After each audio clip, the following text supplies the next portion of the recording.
We continue to peruse the manifesto as given by the NPP, the NPP manifesto with a focus on educational sector with a pledge to be the best to continue the free senior high school policy. The party intends to have these additional interventions. Let's turn to the video wall and go through the educational highlights. And it says expand educational opportunities for all.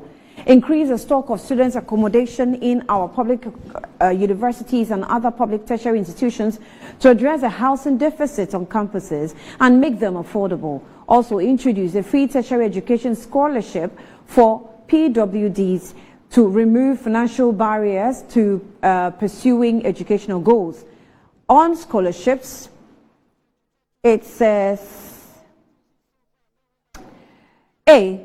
Integrate scholarship database across all public sector institutions managing such schemes to ensure full visibility. B. Expand eligibility for student loan scheme to include all post-secondary students, including certificate and diploma programs. And C.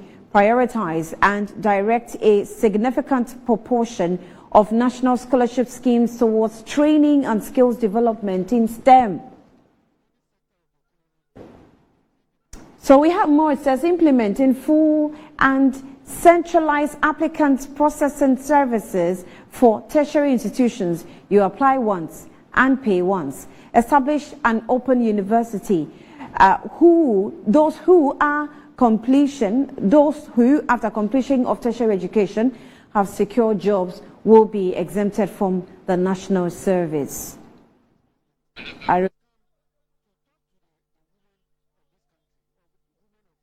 Mia had spoken about how he intends to scrap national service. Let's now speak to Ranking Member on Education Committee of Parliament, Mr. Honorable Member Peter Notukutoi, on some of the policies that have been given by the NPP. Honorable Member, thank you for your time. You're welcome. Good afternoon to you. Yeah, thank you and good afternoon to you. I want to believe you have had some chance or made some time to go through the policy of the educational sector within the NPP manifesto. And what's your first take on the policy itself?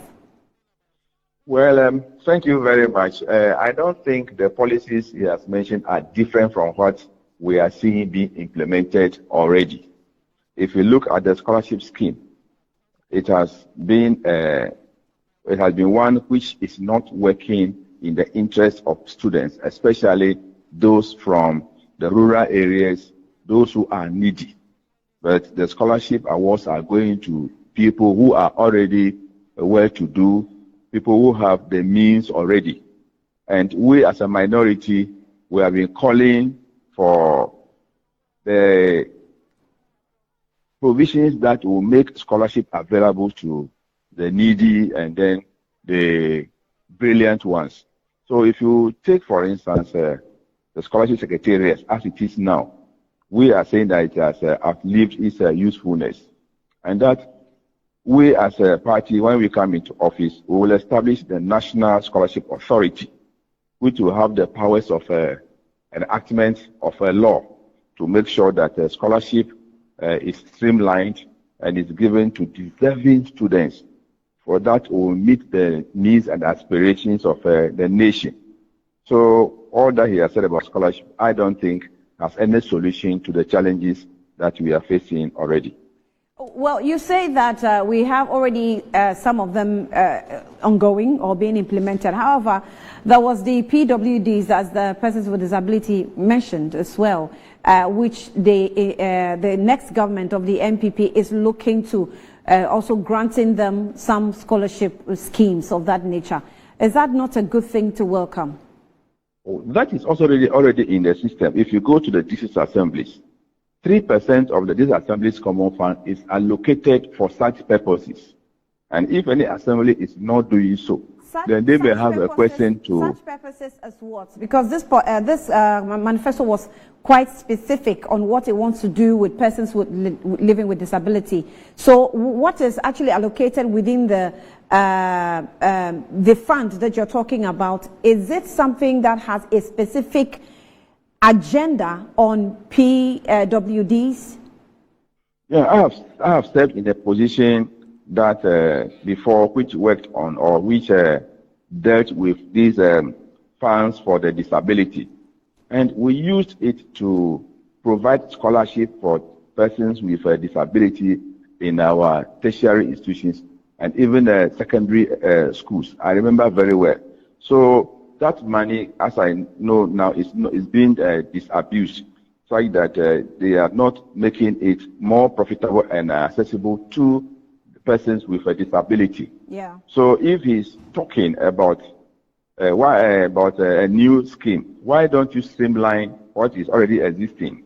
Do we need to leave the money there for them to misuse or misapply?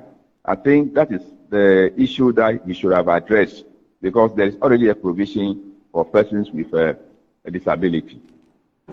I'm not so sure if I agree with you. The District Assembly Common Fund is made for the District Assembly. The fund decides that it also focuses, it may or may not decide to pay attention to PWDs.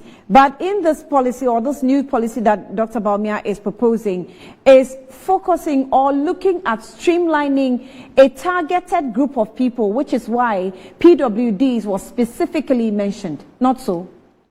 Yeah, I'm saying that any scholarship scheme takes care of persons with disabilities. So what is happening now is only discriminatory. So we only need to correct the system as we have it now. If there are disabilities or persons with disabilities who are applying for scholarship, what have we done so far about them? Do we need to establish another scholarship scheme? Only then what we have now, make provisions for them that persons with disability must be either given preference or A, B, C, D must be done for them. We don't need a different scholarship scheme for them. We must integrate them, you see, into the scholarship regime so that they can be part of it, and then we monitor it and see how successful it will be. I don't think there's a need for a separate scholarship scheme. We must make sure that they are part of the scheme that exists already, and concrete efforts, deliberate efforts must be made to make sure that they benefit fully. Right. Honorable Member, just a quick one before you go. You have been on the Education Committee for some time now. We've known that we've recorded a few challenges within the educational sector. Having had the policy, outdoored, do you think there is some gap that the NPP 2025 manifesto did not capture within the educational sector, a challenge that they missed out on? They have not told us how they are going to end the double track system, the notional double track system that we have in the senior high schools, especially. They have not told us how are we going to decongest the existing challenges in our boarding facilities, and what challenges or what programs they have to make sure that areas without secondary schools are provided with secondary schools, because they promised in their 2016 manifesto that they were going to build 350 new secondary schools. We have not seen that. So I was expecting them to tell us that they were going to put up more secondary schools so that we can decongest the existing ones, which they never did. Ranking Member Educational Committee Peter Kwesino Chukwutoye, we definitely will engage you again as you are also preparing to launch your manifesto. So thank you for speaking to us for now. Thank you very much. Now, we have also been joined by a manifesto committee member for the NPP, Dennis Apia Labi Ampofo. And we'll get to him, but let's, pick some slides first, and then we get to Dennis. Expand educational opportunities for all, protect and enhance the free SHS TVET, which is truly transforming lives and changing life outcomes for millions. Since we started free SHS TVET, enrollment has increased by 83%, and we're building a foundation for a well-educated, prosperous society. B, with free SHS TVET, we have achieved gender parity more girls are getting secondary education, and the impact will be positive for society. Goes on to say, more slides later, but let's engage Dennis, who has joined me via phone. Dennis, you're welcome to Newsbeat. Good afternoon. Good afternoon. How are you? I'm very well. It's nice to have you again, Dennis. Right. And firstly, congratulations on the outdooring. Now, Dr. Bawumia has reviewed plans to expand eligibility for students' loan scheme to include all post-secondary students, including actually certificates and diploma programs as well. How is this possible? Because, I mean, even the current situation, we're not able to meet the targets. Okay, thank you very much. I think that, first of all, we need to assess the overarching vision of Dr. Mahmoud Bawumia when it comes to financing education, and then vis-a-vis what we've done so far. You could clearly see that through our various social interventions, we've positioned education at the pre-tertiary level to be easily accessible and affordable. Come into tertiary, you realize that we still face bottleneck of financing. That is why, first of all, he introduced the no guarantor policy to clear the impediment when it comes to accessing the loan. The guarantor system was a huge problem for young students. Then we removed the numbers of recipients by a double. Currently, we're servicing about 58,000 students on the student loan scheme. What that means is that there's been an adjustment in the inflow of cash to the student loan. There is a robust system of a digitalized platform for the student loan scheme, and there is an improvement on the recovery rate of the student loan. Currently, we are one of the best recovery rates in the entire sub-region, with about 50% recovery rate. Now, if you resource them more and continuously increase the numbers or the allocation of funding to student loan, what you do is that you open up access to people who can access student loan. Now, once you've removed the guarantor impediment and you've resourced them better, you can now bring in the other postgraduate programs, such as the diploma, the certificates, the HNDs, and others who do not fall into the current ambit of what the student loan can cover.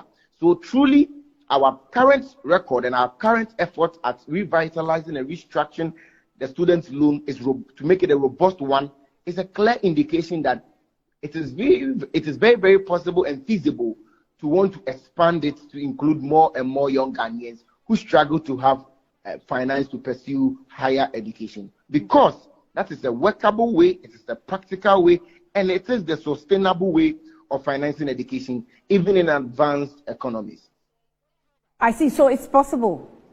It is extremely possible, workable, and practical. Now, let us understand what the plan is in eliminating the double track system. That was not specifically mentioned in the document. So he mentions our commitment towards improving and enhancing the free senior high school system. If you look at where we've come from, when we started free senior high school, the numbers were around 800,000. We've done an 83% improvement on enrollment, which moved us currently to about 1.4 million, over 1.4 million. What that means is that there is an increment of about 600,000 to 700,000. Hitherto, those 700,000 were not being housed, or we did not have infrastructure for that.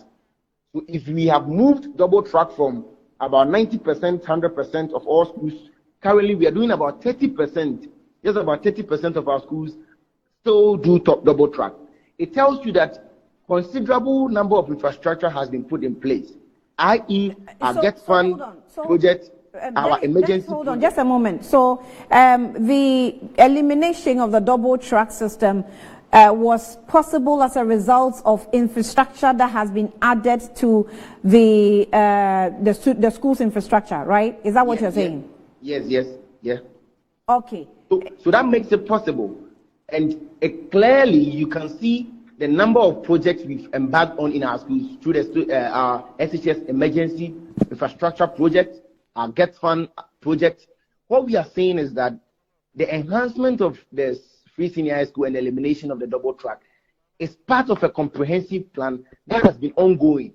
If we move to 30% and we tell you that if give us another 4 years, we can eliminate that 30%, then there is a practical track record to that effect. And that is why if you read the manifesto, he speaks about educational infrastructure.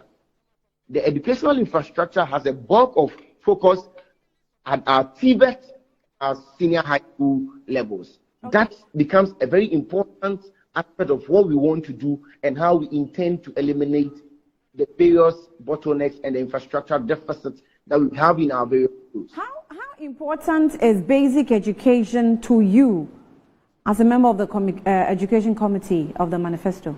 Extremely important. So if you look at what we are proposing, it begins from our various aspects of our basic education, including special needs, our students with special needs. So first of all, we tell you that we are hoping to improve on increasing the number of special needs teachers by 1,000, especially trained special needs teachers, 1,000.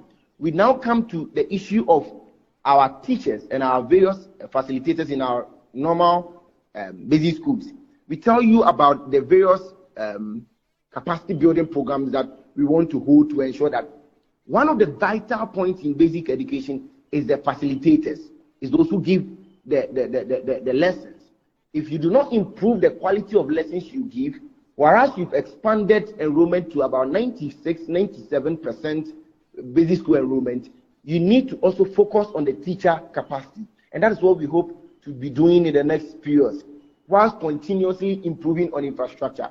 Currently, as I speak to you, this year alone, Get Fund infrastructure for basic schools number close to 700.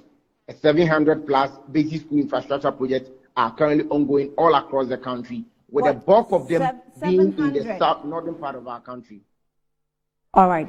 All right, Dennis Apialabi-Ampofo, we're grateful for your time. He's a member of the Education Committee on the manifesto team of